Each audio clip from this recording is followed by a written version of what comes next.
Olá, intervepianos! Agora nós estamos multimídia, estamos online! E hoje, para estrear esse nosso canal, esse nosso podcast Interveps, eu trago a Milena Sugiyama. A Milena, que é um membro ativo do nosso podcast, é também monitora da apresentação que a gente vai trazer para vocês hoje.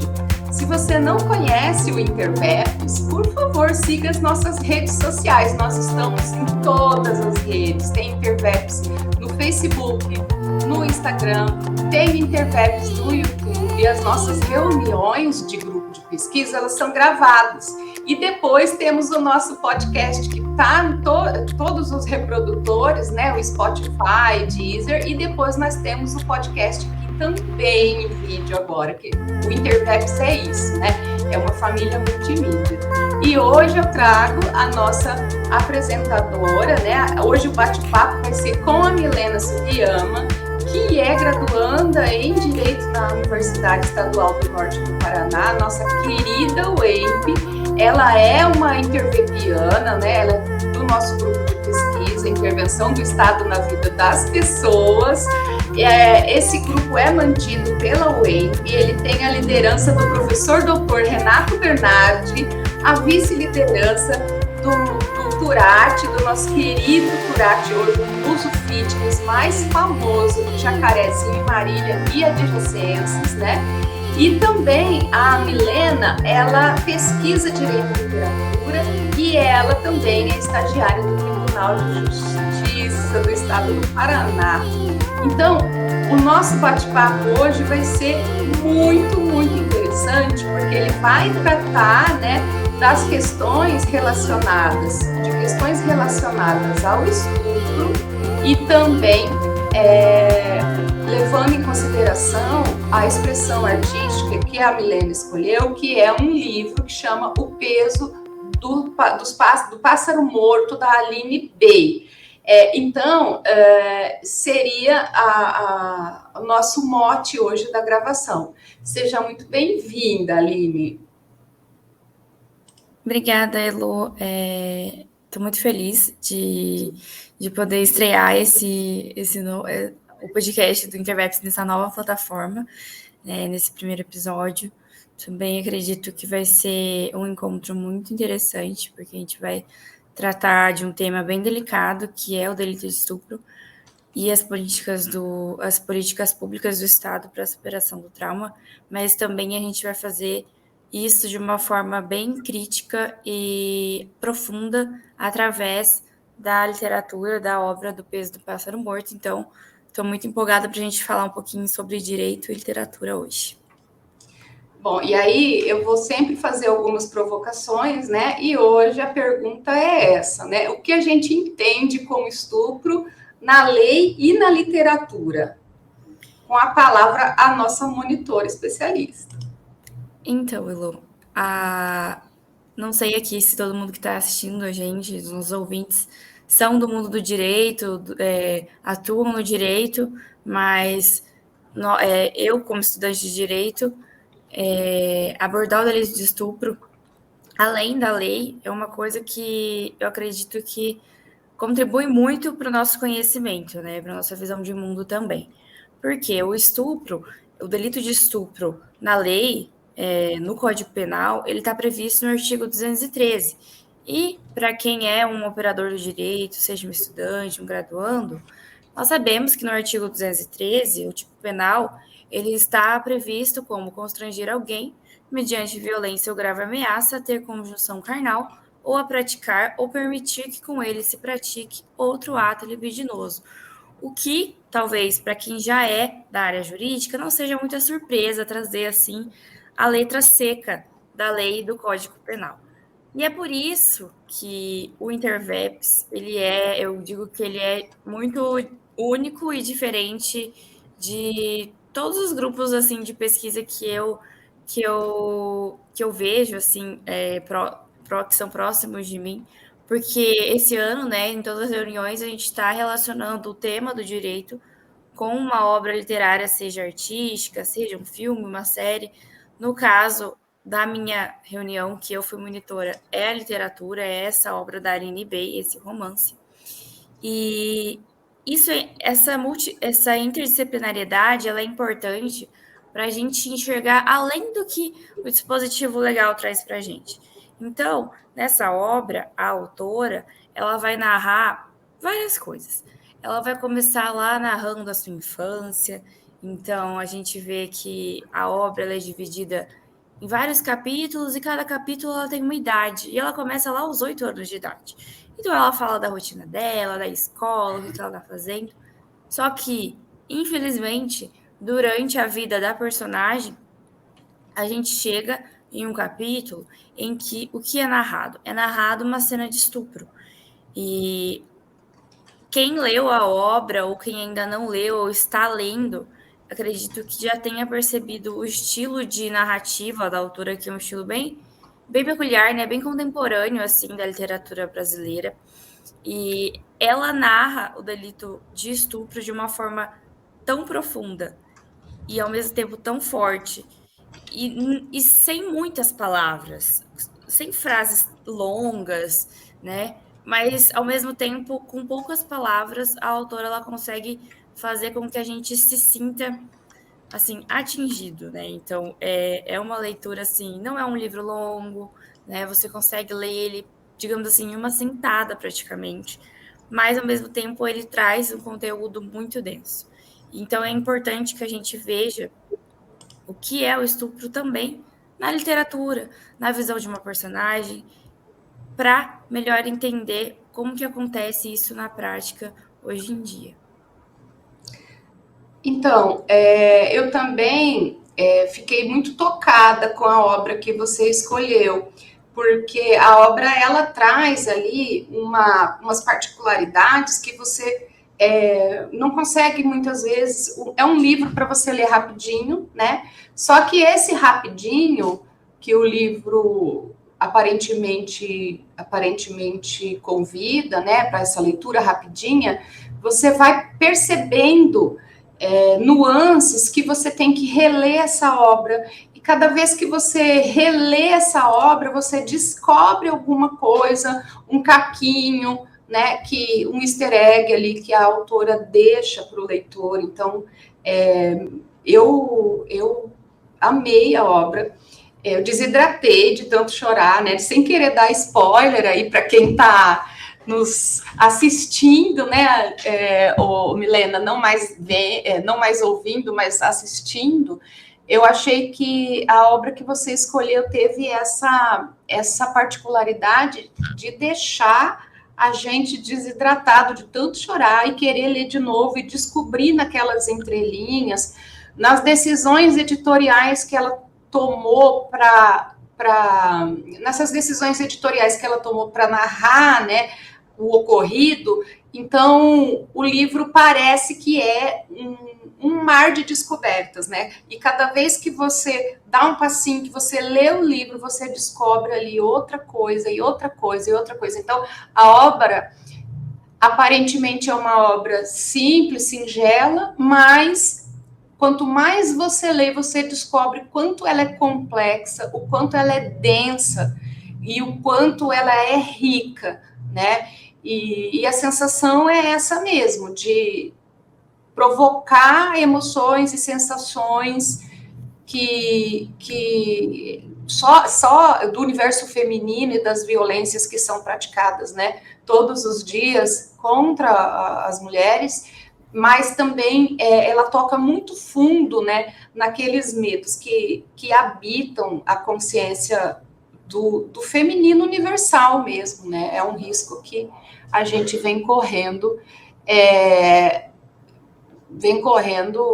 apenas por existir. E a segunda pergunta que eu te faço é essa, né? Qual característica dessa obra, né, que é o peso do pássaro morto, você pode relacionar com a história que essas vítimas de estupro trazem, né?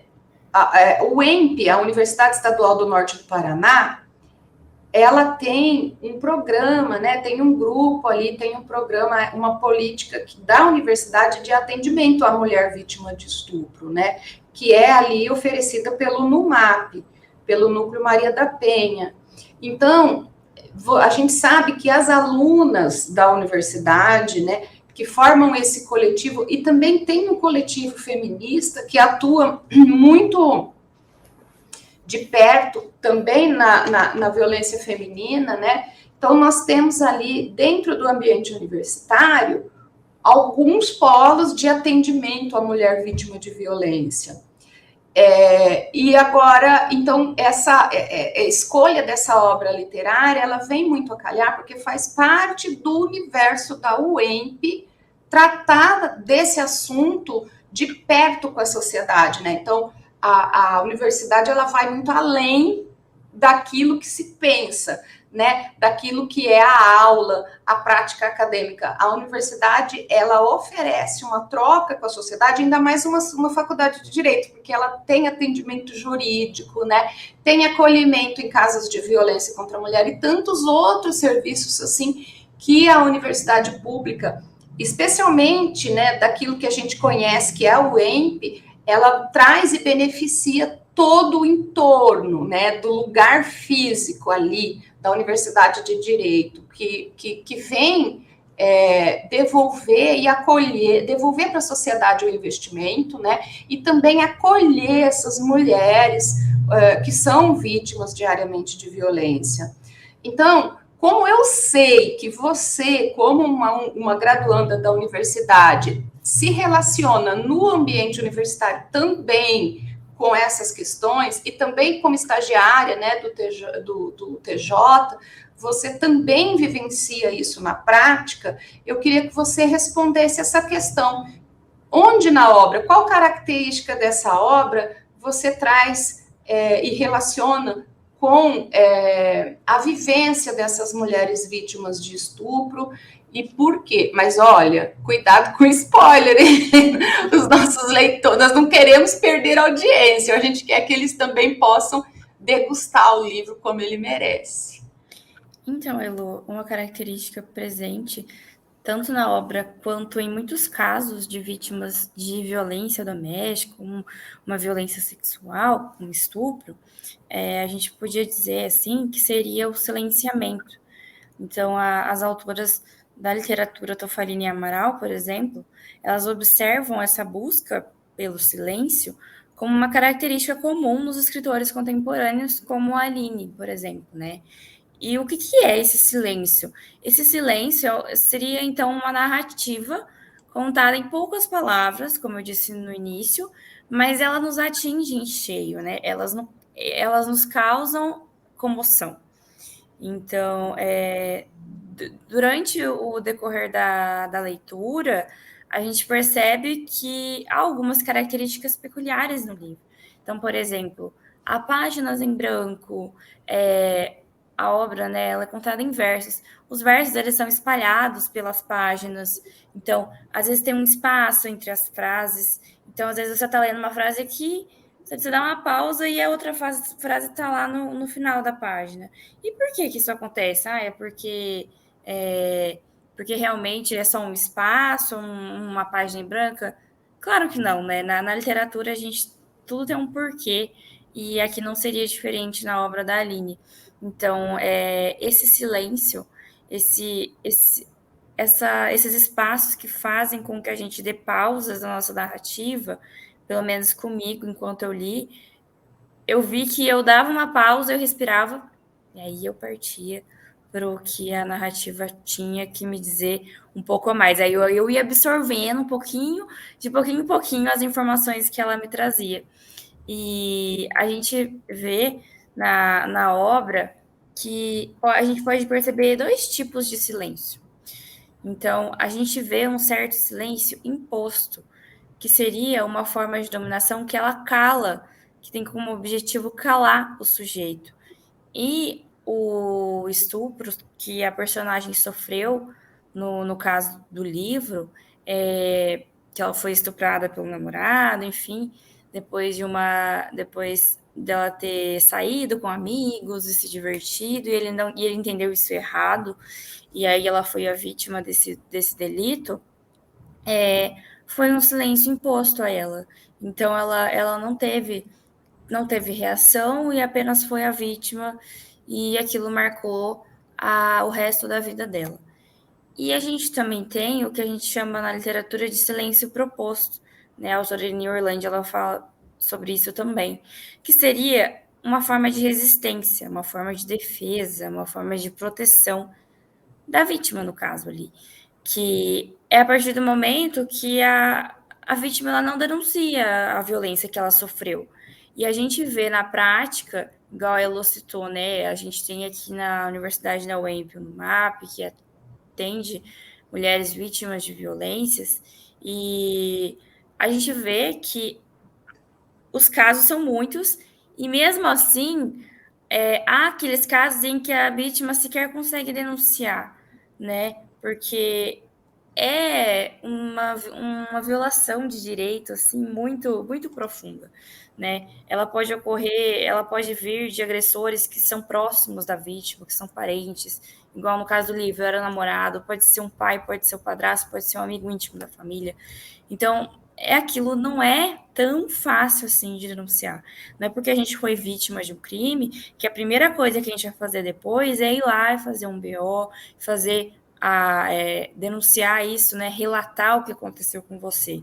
Porque tem muitos fatores que influenciam, né, nessa denúncia, né, no sofrimento da vítima, e um deles, né, é a desigualdade de gênero, é a forma com que a mulher é tratada de uma forma ainda, infelizmente, de uma forma inferior ao homem, e isso acaba desmerecendo a mulher até mesmo quando ela é a vítima, né? Então, silêncio aí. Então, eu tenho a acrescentar, né, a isso que você está dizendo, que a escolha da autora Aline, né, ela escolheu um caminho, né, muito clássico, né, de influência, né, do poder da sociedade sobre a descoberta da sexualidade feminina, né, que isso veio, né, de uma mulher que essa violência foi praticada contra uma mulher que estava ali descobrindo a sexualidade, se divertindo, descobrindo formas, né, de experimentar uma juventude e as descobertas que vêm com essa juventude.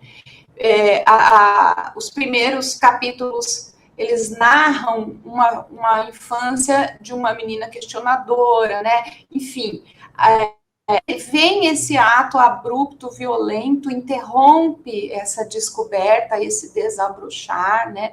E eu achei que a autora ela procurou exatamente um exemplo clássico, né? Que é um exemplo que vocês recebem lá. Normalmente, muitos casos de violência praticada contra a mulher, ele vem aí com uma temática muito forte de dominação sobre o corpo feminino, né?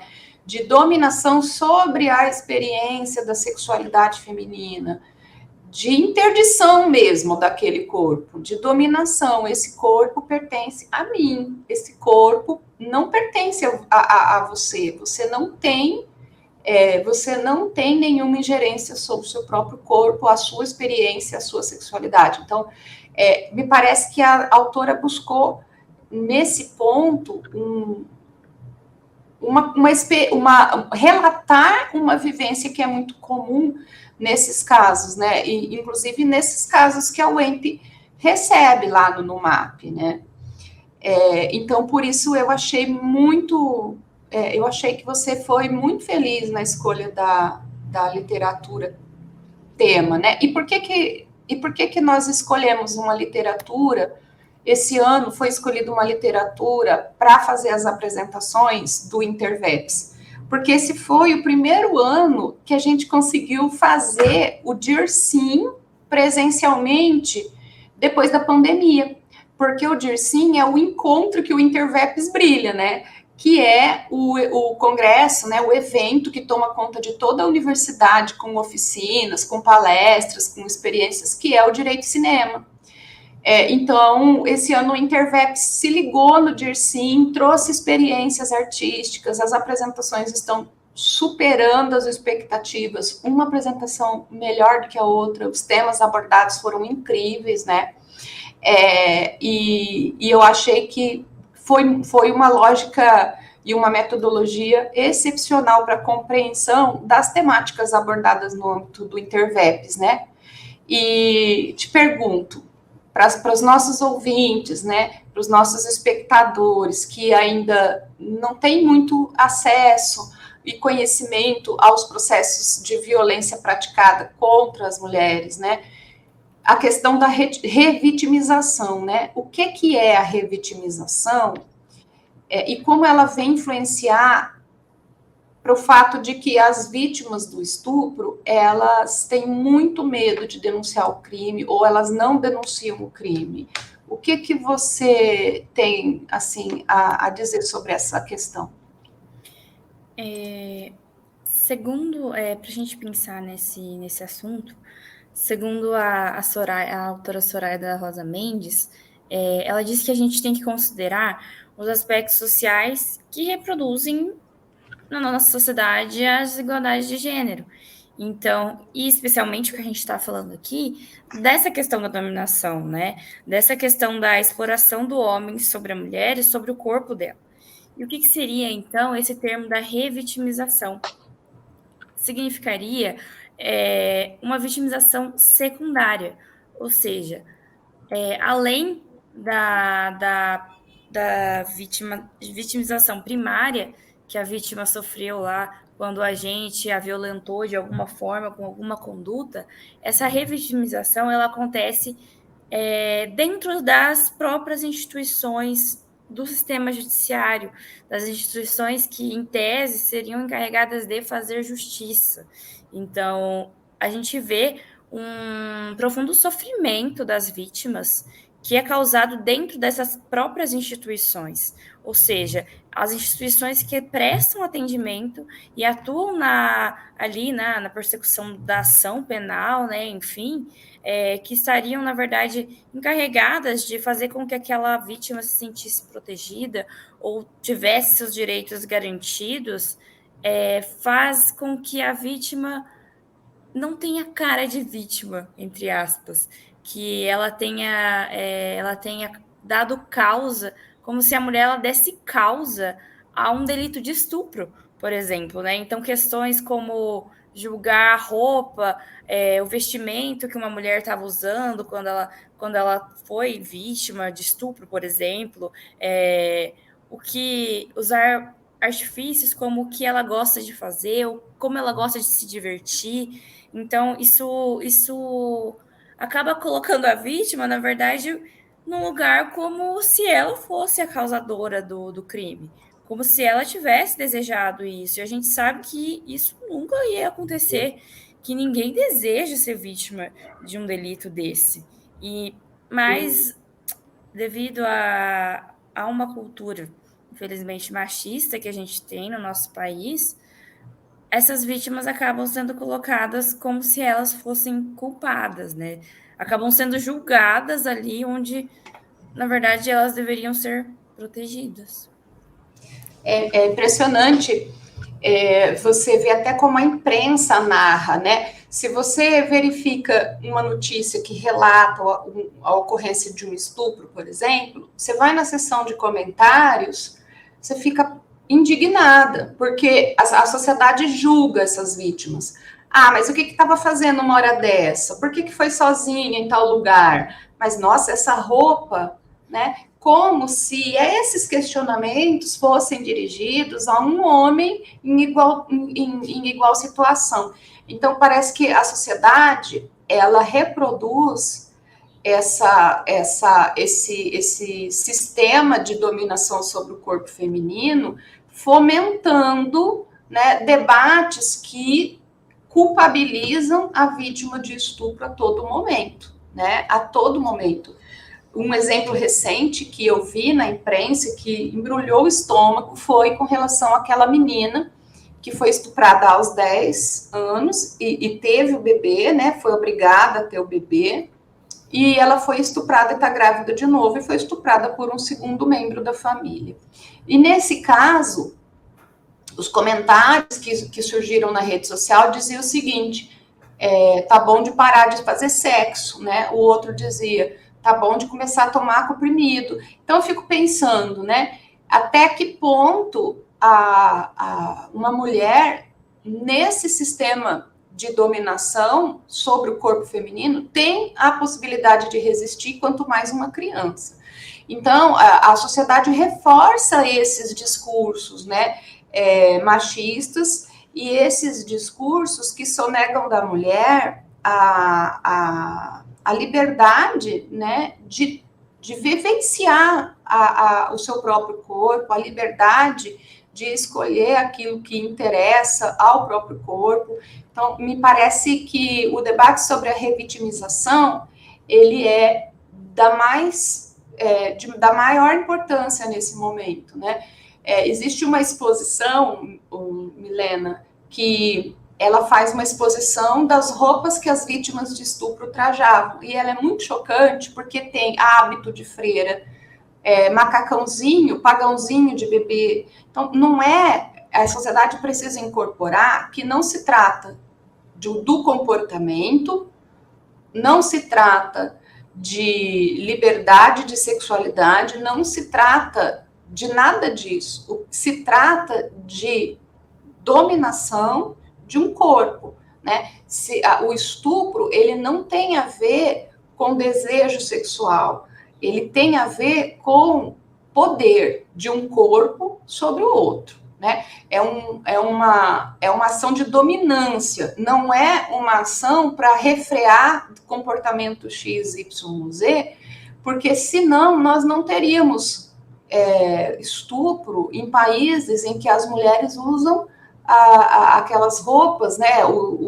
Não é hijab, tem um outro nome, mas nós não teríamos estupro com mulheres vestidas com burca, não teríamos freiras estupradas, não teríamos bebês estuprados. Então, a questão é muito maior do que isso, né?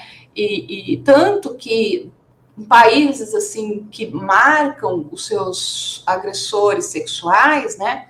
E produzem castração química e tudo mais, o agressor ele volta a delinquir de outra forma, mas ele volta a estuprar, né, até utilizando de objetos e tudo mais, porque não se trata de sexo, se trata de violência e se trata de dominação. E é isso que a sociedade muitas vezes, ao incutir à vítima a responsabilidade pelo ataque, né, ela sonega do debate, ela desinforma e ela faz com que a vítima de uma violência passe por outra violência, né? É muito complicado isso. Aqui, como a gente fala, o Interveps tem muito a ver com políticas públicas, né? Eu vou passar para você esse questionamento e já vou juntar com a última pergunta do nosso encontro, tá? Quais políticas públicas o Estado oferece para que essa vítima possa superar esse trauma? Existe cura? Essas políticas são eficazes? E como que esse tema traz correlação com o nosso grupo de pesquisa, o Interveps, né?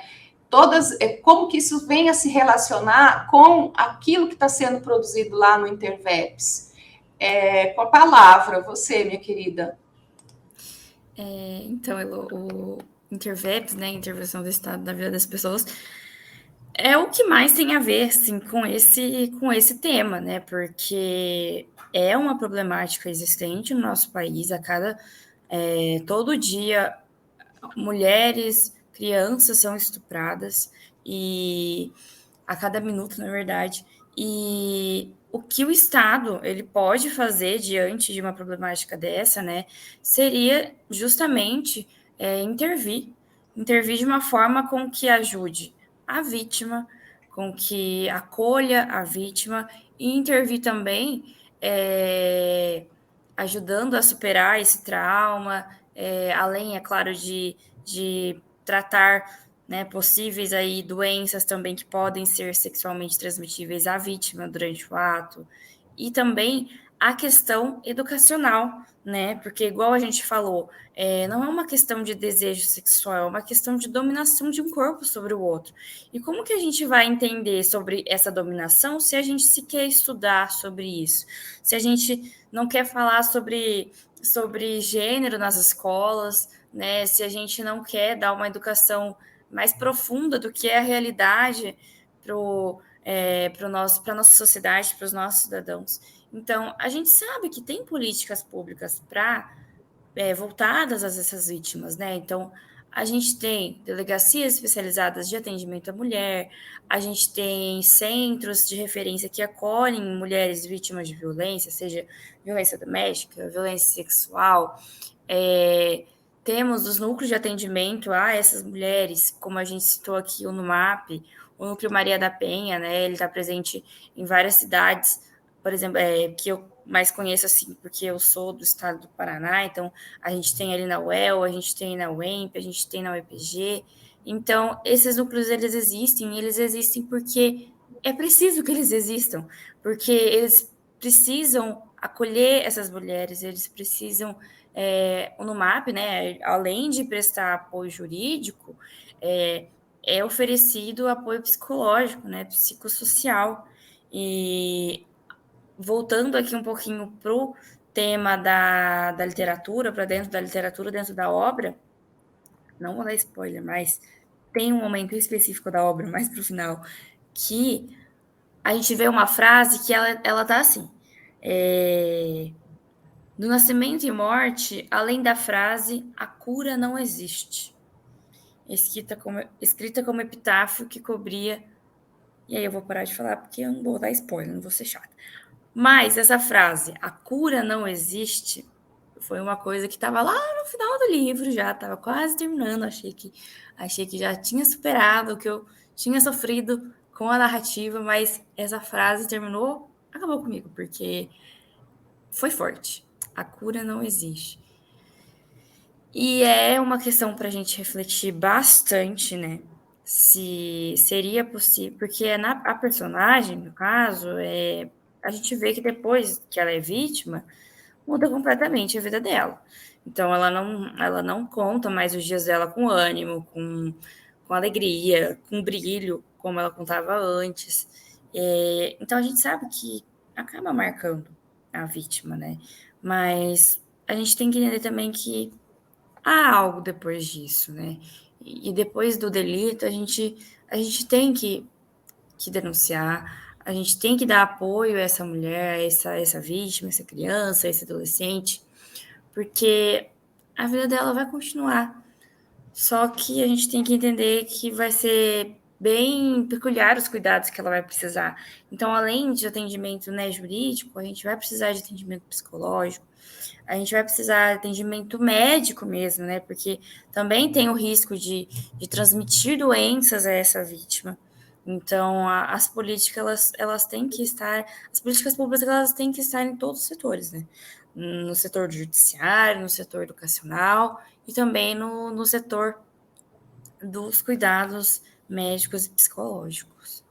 E na narrativa, a gente percebe naquela narrativa a ausência do Estado.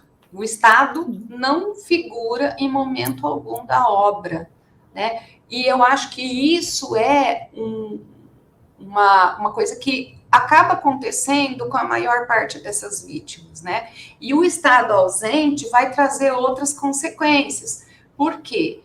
Porque ela não denunciando, olha, a sociedade infligindo uma força tamanha e violenta contra essa vítima, a ponto dela se sentir culpada pelo ocorrido e não denunciar, traz outras consequências importantes, como a falta de denúncia não vai gerar com que essa mulher possa procurar os serviços de saúde que devem acompanhar o protocolo de atendimento das mulheres vítimas de violência. Então, ela vai ter sonegado o tratamento retroviral, ela vai ter sonegado o tratamento hormonal que visa impedir uma gestação. Depois, se ela se descobrir grávida, o Estado... né, ela vai ter, o Estado, a gente tem visto isso diversas notícias, né? O Estado tem tentado de toda forma impedir esse abortamento. E a gente sabe que o aborto vai trazer marcas também. Não é um procedimento maravilhoso de ser realizado, né? Ninguém, quando se fala assim, eu sou a favor do aborto, a gente tem que ter em mente que o aborto não é um ato recreativo, é um atendimento de saúde necessário para aquela mulher, né? Porque a desestabilização emocional oriunda de uma gestação compulsória que vem ali através de um estupro, ele é também um ato extremamente violento, né? Inclusive, a sociedade hoje tem criado verdadeiros espetáculos, né? Que faz perguntar, especialmente em casos assim, que ganham a mídia por se tratar de estupro de crianças, né? De adolescentes. Então, me vem assim, até quando um corpo pode ser utilizado como entretenimento e espetacularização de uma sociedade.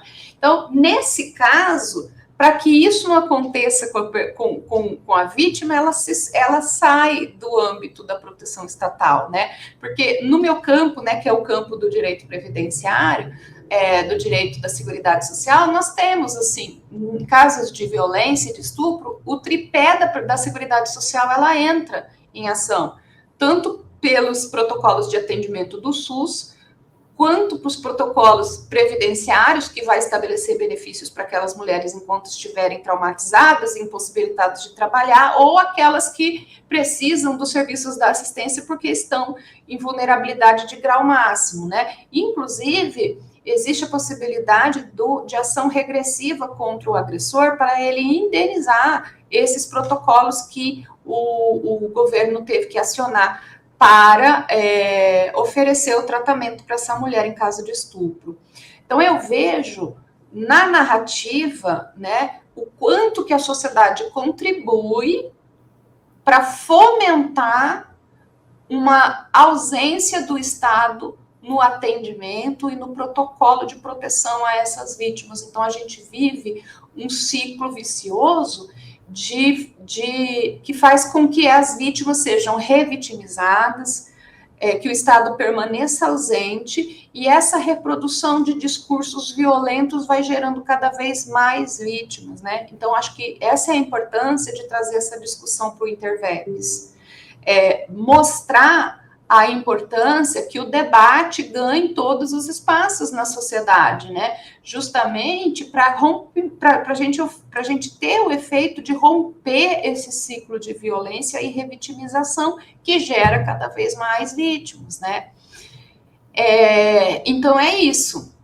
Aline, Aline é a autora do livro. Milena, então, para os nossos queridos, né, espectadores aqui no nosso episódio, o primeiro episódio do podcast televisionado.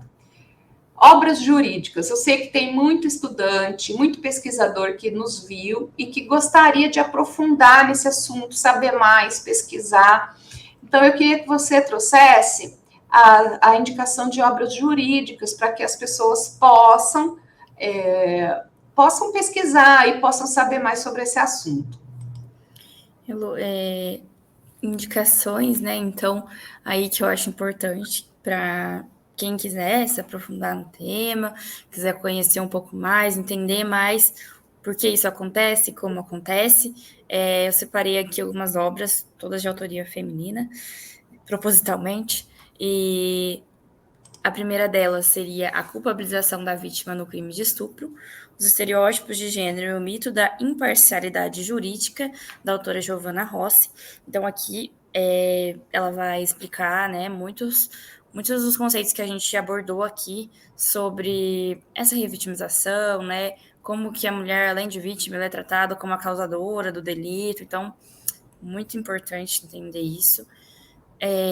Mais um livro seria Abuso, a Cultura do Estupro no Brasil, que é da autora Ana Paula Araújo, que é justamente para a gente compreender o que é a cultura do estupro, né? O que é essa banalização do delito de estupro, né? Não digo que as pessoas elas aceitam, né, ou não reprimem esse delito, mas ao mesmo tempo, às vezes, ele é muito banalizado, como algo que sempre aconteceu e sempre vai continuar acontecendo. Mas a gente sabe que não é assim, não tem que ser assim. E mais uma obra seria do que estamos falando quando falamos de estupro, da autora Sohaila Abdullahi, não sei se é assim que pronuncia, mas espero que sim, que também vai tratar do tema de uma forma com que é fácil de entender e que a gente compreenda melhor. E também, como a gente está falando de artes, né? Eu queria saber assim, se você tem mais algumas obras artísticas, porque a arte ela ajuda a gente a passar uma mensagem quando o assunto é um assunto muito pesado, um assunto muito espinhoso. Então, é importante que a gente traga para o debate jurídico também os textos, né, as expressões mais diversas artísticas. Então, nesse sentido, eu queria que você desse uma dica para os nossos espectadores sobre outras obras que fazem com que a gente sensibilize sobre determinado assunto, né? E no seu caso, a questão da cultura do estupro. Com certeza, Elu, não teria nem como terminar esse encontro aqui sem indicar mais obras literárias e artísticas para a gente refletir sobre esse tema. Um livro que eu indico muito e vai fazer um recorte muito necessário, que vai envolver gênero, raça e classe, né? Além dessa questão de gênero, vai envolver também um grupo que é a mulher negra, seria o livro Insubmissas Lágrimas de Mulheres, da autora Conceição Evaristo, que também é bem intenso e traz várias histórias de várias mulheres negras, vítimas de vários tipos de violência, entre eles violência sexual, e faz com que a gente compreenda uma outra realidade, né? Um recorte novo, um outro recorte que é da mulher negra na sociedade. Então, muito... eu gostei muito dessa obra, assim, achei sensacional. Eu conheci ela esse ano, no começo do ano, inclusive quando eu estava fazendo um trabalho com o professor Renato Bernardi. E, nossa, é sensacional para estudar esse tema, essencial, na minha opinião. Também indicar o livro Conto da Aya, né, de Margaret Atwood, que vai tratar sobre, né, uma questão também que fala sobre a questão da mulher como apenas para gerar um filho, né? Então, não vou dar muito spoiler aqui, senão vou contar a história. Mas numa sociedade, né, em que as mulheres elas não conseguem mais ter filhos, enfim, a mulher ela é colocada como se ela fosse, a única função dela fosse reproduzir. Para que ela reproduza, ela é estuprada. Então, é bem interessante essa história também. E o filme Yara, que eu acredito que tem até no Netflix, que conta o assassinato, né, de uma jovem, que também vai trazer questões de investigação policial, né, vai falar um pouquinho aí sobre, foi baseado em história real, em casos reais. Então, foi um filme também que eu assisti há algum tempo e eu recomendo para refletir sobre o tema. Pessoal, então esse é o nosso encontro de hoje. Eu queria agradecer muito a Milena. Eu queria também dizer, para finalizar, que o Interveps, ele está em todas as redes sociais. A gente se encontra com periodicidade mensal.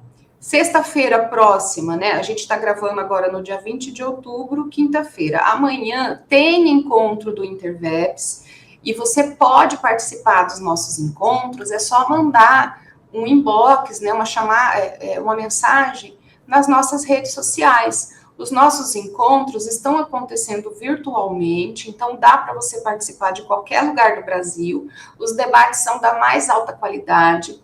E também aqui cabe a gente fazer os agradecimentos, né? Primeiro para o nosso líder, o professor Dr. Renato Bernardi, que é a pessoa que vem fomentando esses debates, que vem trazendo a questão da literatura e da música e até da tatuagem, pessoal. Esse ano teve, no Dircim, teve até oficina de tatuagem ligada ao direito. teve criminologia, teve rap, teve samba, teve... Olha, vocês não têm ideia do que é o poder decidir sim e o poder da pesquisa que o Interveps vem produzindo no ambiente universitário. Então, agradecer ao professor Renato Bernardi, que é o nosso líder, agradecer ao Turati, que é o nosso vice-líder e também o autor do roteiro original, né, do podcast Interveps, que agora tem um filhinho mais novo, que é o Interveps no YouTube, né, o podcast no YouTube. Queria também agradecer a direção técnica do MR Comunicação, que é quem edita esses vídeos, né, para que eles fiquem mais interessantes e melhores para vocês. Hoje, o assunto é esse, nós ainda vamos receber a segunda parte da monitoria, né, porque cada obra que foi elegida para pesquisa esse ano, ela gerou 2 apresentações de seminários, né, a primeira da Milena, e nós teremos a segunda parte ainda, que vai também fazer aqui parte do canal.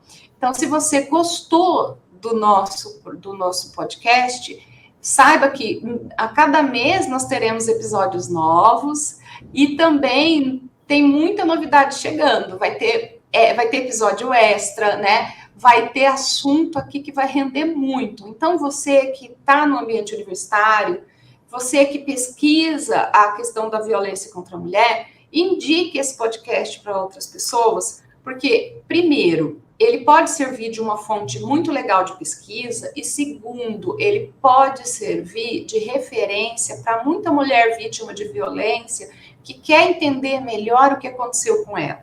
Então, essas indicações, elas são muito importantes. Então, se você gostou desse episódio, siga o nosso canal e acessa e clica aí no sininho, que ele vai ajudar você a receber notificações sempre que a gente postar material novo, né?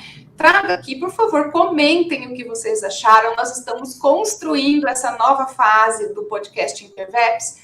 Deixa aqui os seus comentários, as suas contribuições, as suas sugestões, tá? Envie, deixa o seu like para fazer o nosso canal crescer, né? E traga aí, e venha se juntar a nós, né? Nós estamos vivenciando um tempo em que é super, super essencial que o conhecimento seja propagado. Conhecimento e a pesquisa precisam chegar a todas as pessoas, para que as pessoas possam abrir os olhos, né, para o conhecimento e a disseminação da verdade, né? Porque nós vivemos um tempo em que as mentiras, a pseudociência tem dominado. Então, a gente tem que fazer o quê? A gente tem que disseminar aquilo que é científico, aquilo que pode ajudar, aquilo que pode contribuir com a sociedade. Então, contamos com a sua ajuda para viralizar esses nossos episódios. Então, agradeço, Milena, você ter se prontificado a estrear o nosso podcast. Agradeço a confiança do professor Renato e agradeço também a disponibilidade do nosso querido Marco Turati. Você quer dizer alguma coisa, Milena, para os nossos ouvintes, se despedir? Quero agradecer também pela oportunidade de ter participado tanto da reunião quanto da estreia do podcast.